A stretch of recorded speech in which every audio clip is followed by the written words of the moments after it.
Hello and welcome to CATEX-TV. I'm Tom Bailey in London. It's 4:30 PM in London, 11:30 Eastern Time and 12:30 in Bermuda.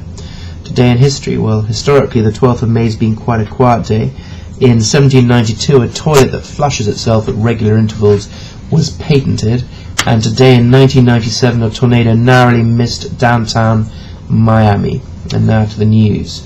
A passenger plane has crashed in Libya, killing more than 100 people on board. The Airbus 330 crashed on landing at Tripoli Airport after a flight from Johannesburg in South Africa, according to Africa Airways. 61 Dutch nationals were among those killed, according to the Dutch Tourism Board ANWB. A Dutch boy was the sole known survivor, according to Libyan officials. British and South African passengers are also thought to have been on board, and the 11 crew are said to be Libyan. Nikki Knapp, spokeswoman for Airports Company South Africa, said 7 passengers were booked to connect to London Gatwick Airport, 32 to Brussels, 42 to Dusseldorf in Germany, and 1 to Charles de Gaulle Airport at Paris. She said at this stage, nationalities and names will not be revealed. According to insurance sources, the plane is insured by Catlin in London and is placed by Aon. We'll give you more information as it becomes available. Great Britain has a new Prime Minister, David Cameron. David Cameron took office yesterday evening following the resignation of former Prime Minister Gordon Brown. Following Gordon Brown's resignation, David Cameron made the trip to Buckingham Palace, where he was officially invited by the Queen to form a government.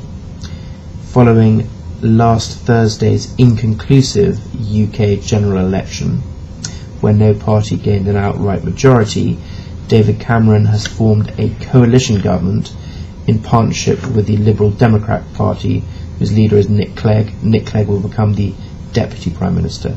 David Cameron, of course, is the leader of the right-wing, or the right-ish wing, Conservative Party. This is the first coalition government in 70 years, and David Cameron is the youngest Prime Minister since 1812. The impact for the insurance industry is thought to be limited. The Conservative Party is typically pro-business, and the hopes that maybe there may be some tax relief, which is currently seeing insurance companies leave London for lower tax domiciled regulatory environments.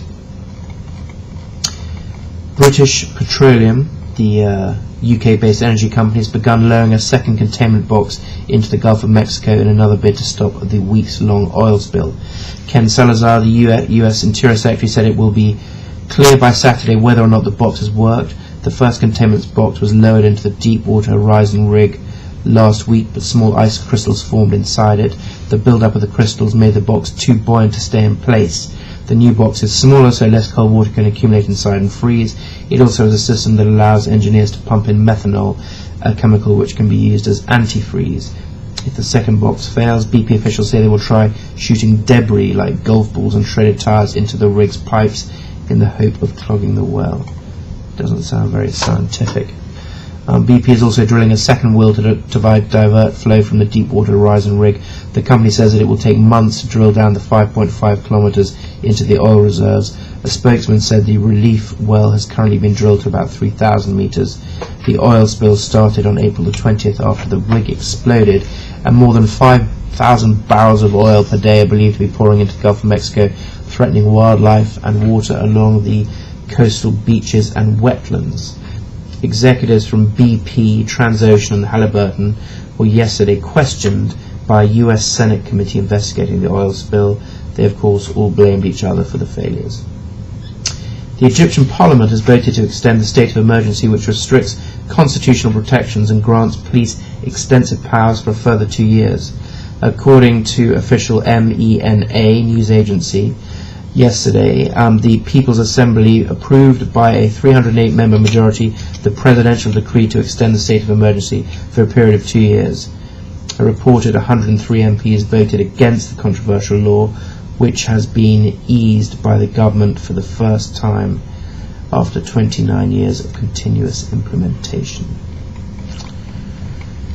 And following on from the election, George Osborne, David Cameron's right-hand man and the new British Chancellor.